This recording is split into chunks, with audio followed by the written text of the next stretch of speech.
आज हम भारत में निजीकरण के विषय पर चर्चा करेंगे। वस्तुतः निजीकरण एक ऐसा शब्द है जो आज से 10-15 वर्ष पूर्व अच्छा नहीं माना जाता था, लेकिन जब से हम अपनी अर्थव्यवस्था में लिबरलाइजेशन या उदारीकरण की बात सुनते हैं, यह शब्द काफ़ी प्रचलन में आ गया है। इस शब्द के साथ ही साथ आप पाएंगे उदारीकरण की चर्चा होती है और विश्व व्यापीकरण की भी बात होती है। अर्थात 3 शब्द जो आज हम ज़्यादा प्रचलन में देख रहे हैं, उसमें है लिबरलाइजेशन, प्राइवेटाइजेशन और ग्लोबलाइजेशन। उदारीकरण, निजीकरण और विश्वीकरण। आज के इस चर्चा में हम निजीकरण पर विशेष रूप से बात करेंगे। 1991 से जो आर्थिक सुधार भारत में प्रारंभ हुआ, उसी समय से इस शब्द को बहुत ज़्यादा बल मिला है और सरकार की औद्योगिक नीति के अंतर्गत भी सार्वजनिक उद्यमों को जो महत्व 1956 की नीति में दिया गया था, उसमें गिरावट लाई गई। आज सार्वजनिक उद्यम केवल 6 उद्योगों तक सीमित हैं। इसका अभिप्राय हुआ कि लगभग 6 उद्योगों को छोड़कर सारी अर्थव्यवस्था निजी क्षेत्र के लिए भी खुला हुआ है। इसी के साथ साथ आप यह देखेंगे कि निजीकरण क्यों लाएं। इसमें आजकल ज़्यादातर लोग सार्वजनिक उद्यमों की शिकायत करते हैं, उसके निष्पादन के विषय में शिकायत करते हैं। उनका कहना है कि सार्वजनिक उद्यम लाभ नहीं देता। इस लाभ से उनका अभिप्राय केवल मौद्रिक लाभ ही होता है। इन्हीं बातों को लेकर हम चर्चा करेंगे कि भारत में निजीकरण की क्या स्थिति है, इसका विवाद क्या है। हमारे साथ स्टूडियो में 2 विद्वान उपस्थित हैं। सर्वप्रथम प्रोफेसर रुद्रदत्त जी हमारे साथ हैं, जो दिल्ली विश्वविद्यालय के कॉरेस्पॉन्डेंस कोर्स के प्रिंसिपल करीब 25 वर्षों से ज़्यादा समय तक रहे हैं। इसके साथ ही वे भारतीय अर्थशास्त्र संघ के अध्यक्ष रहे थे और उस अध्यक्ष में जो उन्होंने अध्यक्षीय भाषण दिया था, उनका विषय निजीकरण ही था। इसी के साथ हमारे साथ प्रोफेसर हजेला साहब हैं, जो इलाहाबाद विश्वविद्यालय में लंबे समय तक पढ़ाते रहे हैं। वहाँ के वाइस चांसलर भी थे। मध्य प्रदेश में भी वे वाइस चांसलर रहे हैं और वे भी इंडियन इकोनॉमिक एसोसिएशन के अध्यक्ष रह चुके हैं और भारतीय अर्थव्यवस्था के विषय में उनका काफ़ी सोचना है और उनका एक अपना अधिकार भी है। तो मैं अब प्रोफेसर रुद्रदत्त साहब से यह निवेदन करूंगा कि वे बताने का कष्ट करें कि निजीकरण की बात होती क्यों। निजीकरण की बहस इसलिए उठी कि सार्वजनिक क्षेत्र के जो उद्यम हैं, उनमें कुछ कमजोरियां पैदा हुई और सबसे बड़ी कमजोरी ये हुई कि ये महसूस किया गया कि सार्वजनिक उद्यमों में बहुत से घाटे में रहने वाले उद्यम हैं। ये जो घाटे में रहने वाले उद्यम थे, इनको लगातार सरकार के खजाने से पैसा मिलता रहे, इस पर आलोचना हुई और ये कहा गया कि भाई ये कितनी देर तक सरकार इनको पैसा देती रहेगी अपने खजाने से। इसलिए या तो सार्वजनिक उद्यम जो हैं वो लाभ कमाना आरंभ करें और अपनी प्रत्याय दर जो है उन्नत करें, नहीं तो इन सार्वजनिक उद्यमों को चलाना सार्थक नहीं है। कारण ये था कि सार्वजनिक उद्यमों में स्टाफिंग पैटर्न ऐसा रखा गया कि कर्मचारियों की संख्या बढ़ा ली गई, लागतें बढ़ गई और लागत और लाभ में जो अंतर था वो कम होता गया। तो इसलिए जो मार्जिन ऑफ प्रॉफिट था, लाभ अंतर, वो अच्छा नहीं बना। तो ये एक आलोचना का केंद्र रहा।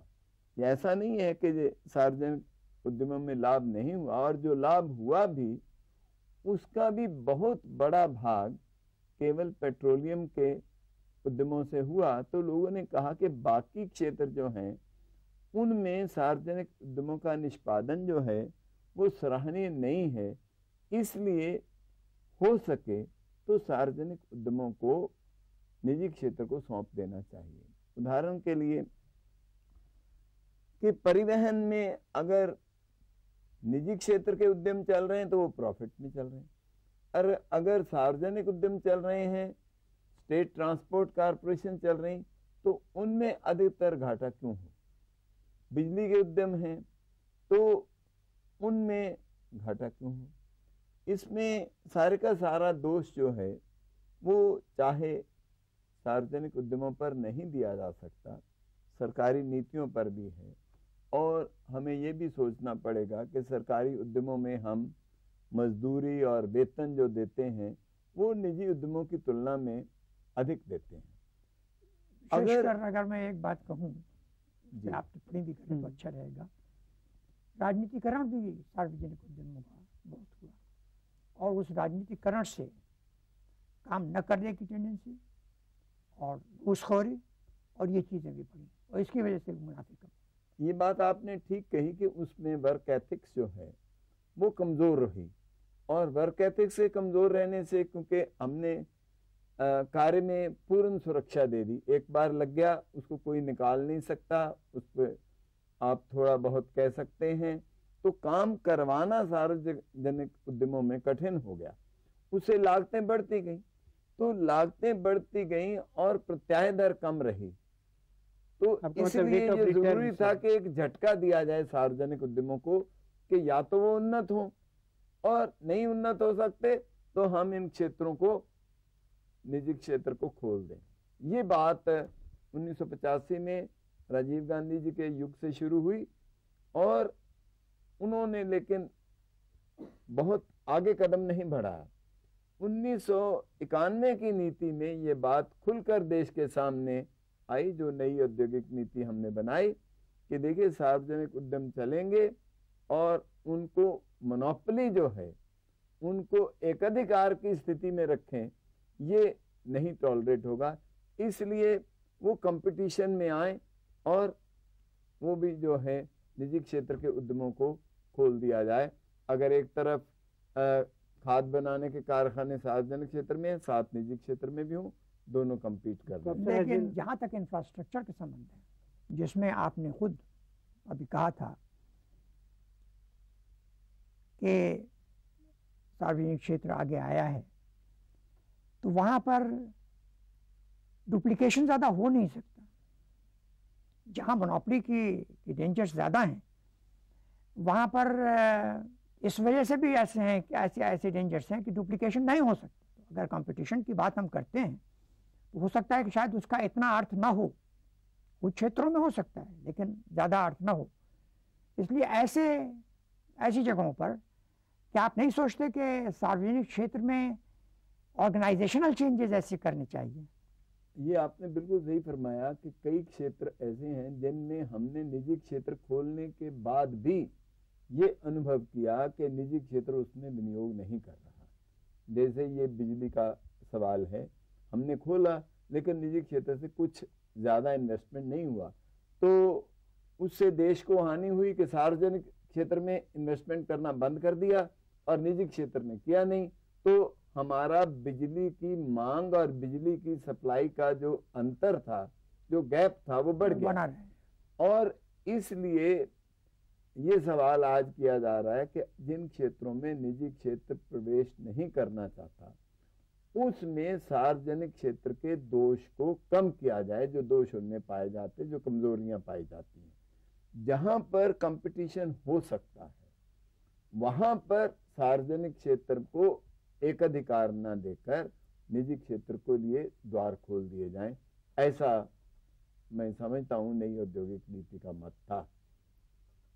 लेकिन यहाँ एक प्रश्न उठता है कि नई औद्योगिक नीति जो 1991 से हमारे पास है, उसमें सार्वजनिक उद्यमों के प्रति नीति में जो परिवर्तन आया है, नीतिगत परिवर्तन से मेरा अभिप्राय यह है कि सरकारी बजट से सार्वजनिक उद्यमों को अब राशि नहीं दी जाएगी और उन्हें खुद अपने आगे बढ़ने के लिए, विकास के लिए अपने साधन का इस्तेमाल करना होगा।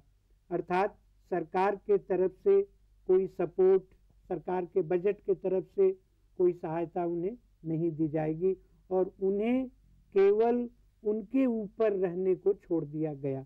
इसमें कमी यह इस बात की हुई कि सरकार ने एक तरफ तो अपने औद्योगिक नीति में यह कह दिया कि सार्वजनिक उद्यम अपने आप को खुद डिफेंड करें, लेकिन इसके साथ साथ सार्वजनिक क्षेत्र को अपने आप को डिफेंड करने के लिए, अपने पांवों पर खड़ा होने के लिए जिन चीजों की जरूरत है उनको सरकार ने अभी तक स्वीकार नहीं किया और उन्हें प्रदान नहीं किया। जैसा कि आज रिफॉर्म की हम बात करते हैं, वस्तुतः कुछ भी सुधार मेरे समझ से नहीं हुआ है जहां तक सार्वजनिक क्षेत्रों के संचालन का प्रश्न है। अगर आप चाहते हैं कि वो सार्वजनिक उद्यम सही ढंग से काम करे तो केवल वक्तव्य दे देने से, एक मंशा व्यक्त कर देने से काम नहीं होता और निजीकरण की आलोचना जो है वह पहले से और अधिक हो रहा है और लोग कहते हैं निजीकरण कर दिया जाए। तो मेरी समझ से यहाँ यह है कि सार्वजनिक उद्यमों में सुधार लाने के लिए सरकार ने क्या नहीं किया और सरकार को तुरंत इस संदर्भ में क्या करना चाहिए। प्रोफेसर हजेला, आप कुछ प्रकाश डालेंगे? यहीं पर मैं थोड़ा सा आपको स्मरण कराऊं कि मैंने अभी थोड़ी देर पहले ये कहा था कि राजनीतिकरण भी हमारे सार्वजनिक क्षेत्र, आप इसको खुलासा कीजिए। राजनीतिकरण इस सेंस में कि जो अथॉरिटी चेयरमैन को होनी चाहिए, वहाँ के बोर्ड को होनी चाहिए, हाँ, वो उतनी नहीं मिलती है उनको। और दूसरी बात यह है कि जो तमाम छोटे मोटे बेनिफिट्स हैं, कार्स हैं, ये हैं, वो हैं, हर तरह की चीज़ें, और कमांड कंट्रोल और एक पॉलिटिकल इन्फ्लुएंस और पार्टी का एक एडवांटेज, ये सब चीज़ें, जैसे सार्वजनिक क्षेत्रों के जो उद्यम हैं उनमें चेयरमैन कभी कभी सब नेता अपॉइंट होते हैं और उसकी कोशिश ये रहती है कि पार्टी का एक क्लाउड जो है वो कम से कम वहाँ पर बनता रहे। ये राजनीतिकरण है और ये ऐसी चीज़ें हैं कि जिसकी वजह से फिर वो फ्रीडम नहीं रह जाती उन लोगों को जो चेयरमैन हैं या जो डायरेक्टर्स हैं और लोग हैं। तो हमारा अपना ख्याल ये है कि ये एक चुनौती हिंदुस्तान की डेमोक्रेसी के लिए भी है कि अगर सार्वजनिक क्षेत्र रहता है तो हिंदुस्तान की डेमोक्रेसी किस तरह से अपने को चलाए ताकि लोगों के हित में सार्वजनिक क्षेत्र काम कर सके। देखिए, इसमें दो बातें करनी जरूरी है।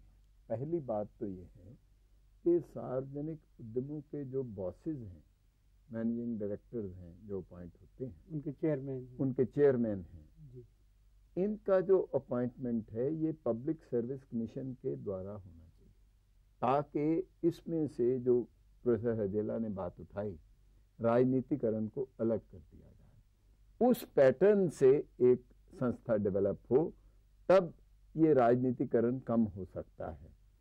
दूसरा सवाल जो महत्वपूर्ण है वो ये है कि आपने अपॉइंट तो कर दिया, किसी तरीके से भी कर दिया, लेकिन उसको महत्वपूर्ण प्रश्नों पर निर्णय लेने का अधिकार, कौन सी वस्तु बनानी है, कितनी बनानी है, उसकी क्या कीमत निर्धारित करनी है, स्टाफ को कैसे डील करना है, इन प्रश्नों पर अगर हर समय मिनिस्ट्री से जाकर, अपने मंत्री से जाकर उसको हर वक्त निर्णय लेना पड़े, तो ऐसा लगता है जैसे एक व्यक्ति को दरिया में फेंक दिया लेकिन उसके हाथ पीछे से बांध दिए और कहा कि तू तैर जा, वो तैर नहीं सकता। तो ये परिस्थिति सार्वजनिक उद्यमों में काम करने वाले चेयरमैन की है। इस परिस्थिति को बदलने के लिए जो बात जरूरी है वो ये है कि इनको स्वायत्तता दी जाए और स्वायत्तता के साथ इनकी अकाउंटेबिलिटी, कि स्वायत्तता तो दे रहे हैं लेकिन आपको निष्पादन करके ये साबित करना होगा कि आप इस स्वायत्तता के योग्य हैं।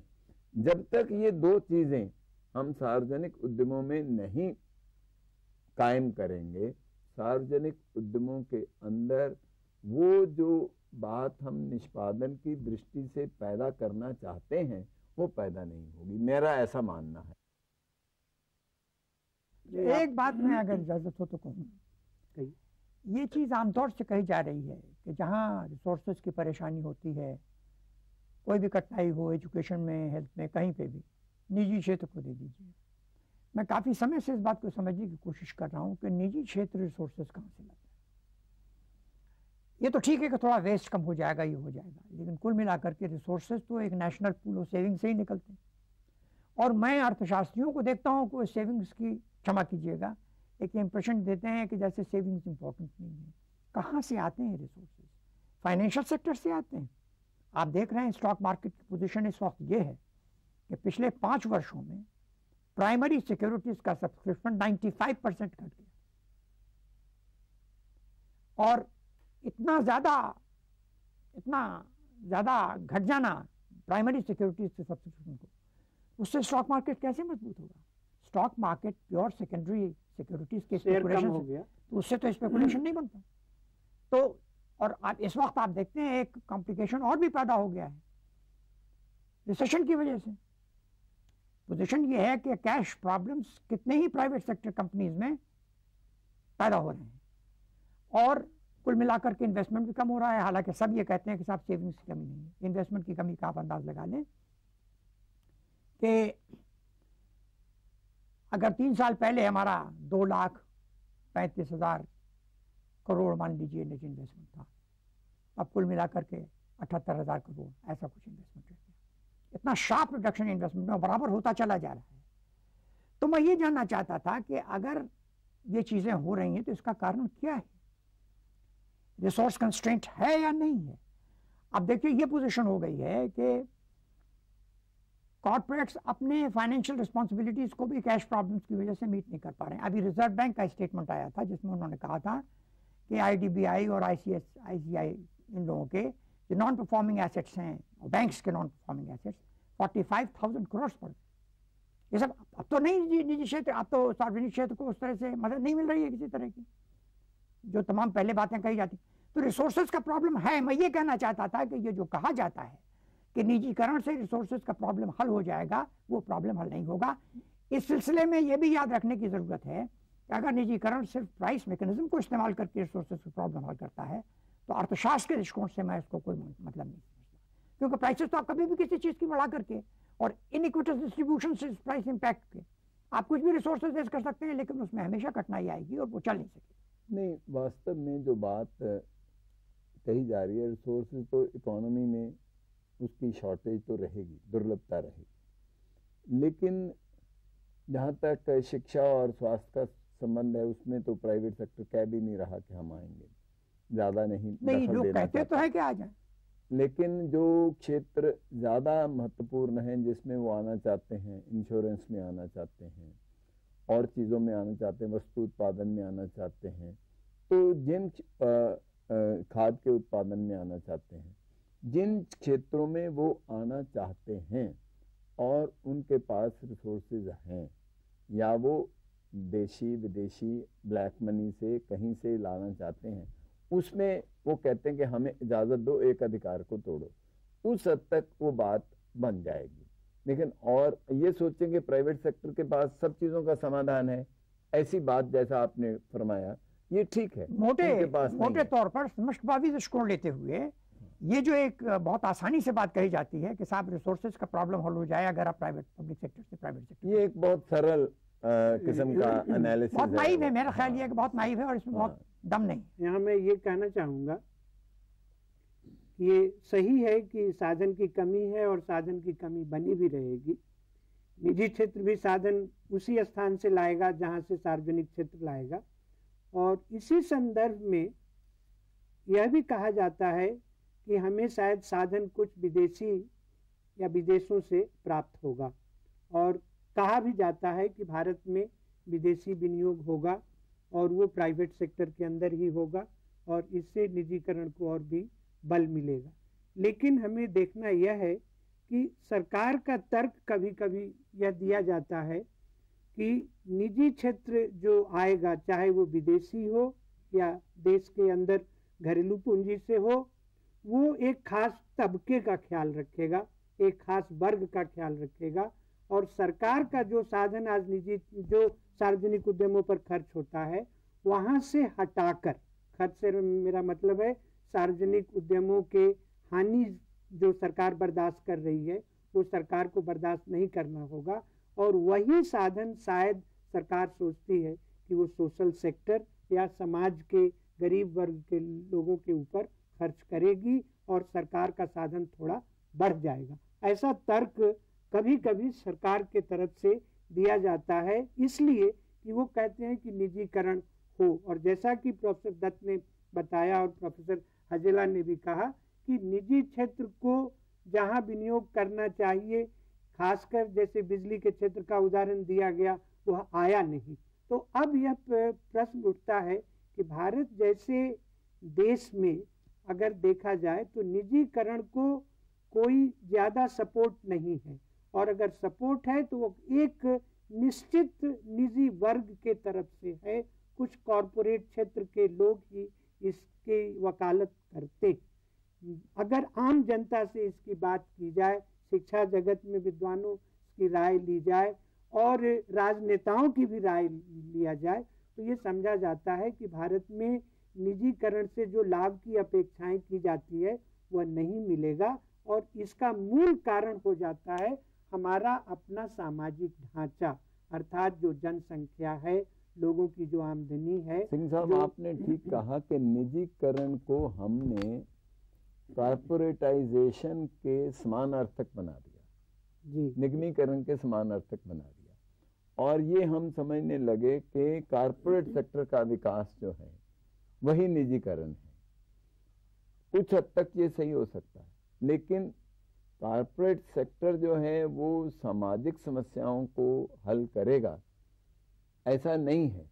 सामाजिक समस्याओं को तो समाज ही हल करता है, और अगर थोड़े घाटे वाले उद्यम छोड़ भी दिए गए तो उससे इतने साधन उपलब्ध नहीं होंगे कि सामाजिक समस्याएं जो हैं गरीबी की, बेरोजगारी की, हल हो सकें। उसके लिए तो हमें फिर भी अपने योजनाओं के अंदर विशेष प्रावधान करने पड़ेंगे और सोचना पड़ेगा कि किस प्रकार हम रोजगार प्रधान क्षेत्र को विकास करें। वो तो अलग बात है। यहाँ पर चूंकि हम बहस निजीकरण पर कर रहे हैं, निजीकरण की लहर दुनिया भर में फैल रही है। खासकर सोवियत संघ के पतन के बाद एक विश्वास बन गया, एक लहर बन गई। उस लहर में अभी दुनिया चल रही है। जैसे 20वीं शताब्दी के पहले भाग में राष्ट्रीयकरण की लहर थी, अब उसका दूसरा पहलू आया है, यानी एंटीथीसिस डेवलप हुआ है। तो मुझे ऐसा लगता है कि ये एंटीथीसिस कुछ समय तक और चलेगा, और उसके बाद फिर एक सिंथेसिस डेवलप होगा, जिसको हम ये कहेंगे कि क्षेत्र निर्धारण का सवाल आएगा कि कौन से क्षेत्र सार्वजनिक क्षेत्र के लिए रहें, कौन से क्षेत्र निजी क्षेत्र के लिए रहें। वास्तव में ये सारी बहस जो है बहुत ज़्यादा अर्थपूर्ण नहीं है, क्योंकि दोनों क्षेत्र जो हैं साथ साथ एग्जिस्ट करेंगे। ये बात ऐसा स्पष्ट है। मेरे समझ में आता है कि कुल मिलाकर के निचोड़ ये निकलता है कि विनिवेश पद्धति, इन्वेस्टमेंट पैटर्न, ये एक पिछड़े हुए गरीब मुल्क के लिए बहुत ज़रूरी है। और उसमें जो बातें पहले कही गई कि इंफ्रास्ट्रक्चर और पूंजी पदार्थ और ये सब, और साथ ही साथ और प्रकार के वेज गुड्स और वो चीज़ें जो उनको मिलती हैं, वो रोज़गार, इन सब चीज़ों, इन सब में इन्वेस्टमेंट पैटर्न कहीं ना कहीं छिपा हुआ है।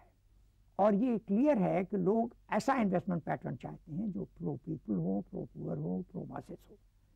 और इसलिए चूँकि प्राइवेट सेक्टर तो सिर्फ सप्लाई, डिमांड और प्रॉफिट के हिसाब से चलता है, इसलिए वो इसमें फिट इन नहीं कर सकता कम्प्लीटली। कुछ चीज़ें कर सकता है, करता है, हमारा फार्म सेक्टर है, फ्री एंड ऑल दैट, तो ये तो चीज़ें चलेंगी। लेकिन सबसे बड़ी बात यह है कि जब प्राइवेट सेक्टर का ज़्यादा बखान शुरू हुआ तो उसमें एक ये पहलू था कि पब्लिक सेक्टर में प्रौद्योगिकी का ध्यान नहीं किया जाता है, तकनीकी विकास का इतना ध्यान नहीं किया जाता है, लेकिन प्राइवेट सेक्टर में कंपटीशन की वजह से ऐसा हो सकता है। जहाँ तक निजीकरण का प्रश्न है, शायद हमारा निष्कर्ष यह है कि भारत के लिए निजीकरण कुछ खास दिए हुए क्षेत्रों में सही हो सकता है, लेकिन अगर हम मैक्रो इकोनॉमिक की दृष्टि से, समष्टिगत दृष्टि से देखें तो वह उचित नहीं होगा।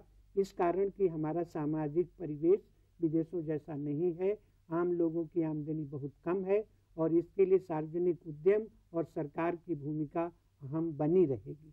और यहाँ पर ध्यान देना होगा और ख़ासकर इसके लिए एक माहौल भी उत्पन्न करना होगा कि किस प्रकार सार्वजनिक क्षेत्र की बुराइयों को कम किया जाए। दूर तो बिल्कुल नहीं हो सकता, क्योंकि जहाँ सार्वजनिक उद्यम होंगे कुछ न कुछ राजनीति की बात आ ही जाएगी। तो जो बुराइयां हैं उसको कम किया जाए और ज़्यादातर काम सार्वजनिक उद्यम आम जनता के हित के लिए करे। लेकिन इसी के साथ साथ जहाँ तक सार्वजनिक उद्यम में सुधार का प्रश्न है, और जैसा कि इस चर्चा का निष्कर्ष हुआ कि सार्वजनिक उद्यमों को काम करने की स्वतंत्रता दिया जाए और उनको स्वतंत्रता देकर ही उनसे उत्तरदायित्व की अपेक्षाएं भी रखी जाएं। आप दोनों का इस स्टूडियो में आने का बहुत बहुत धन्यवाद।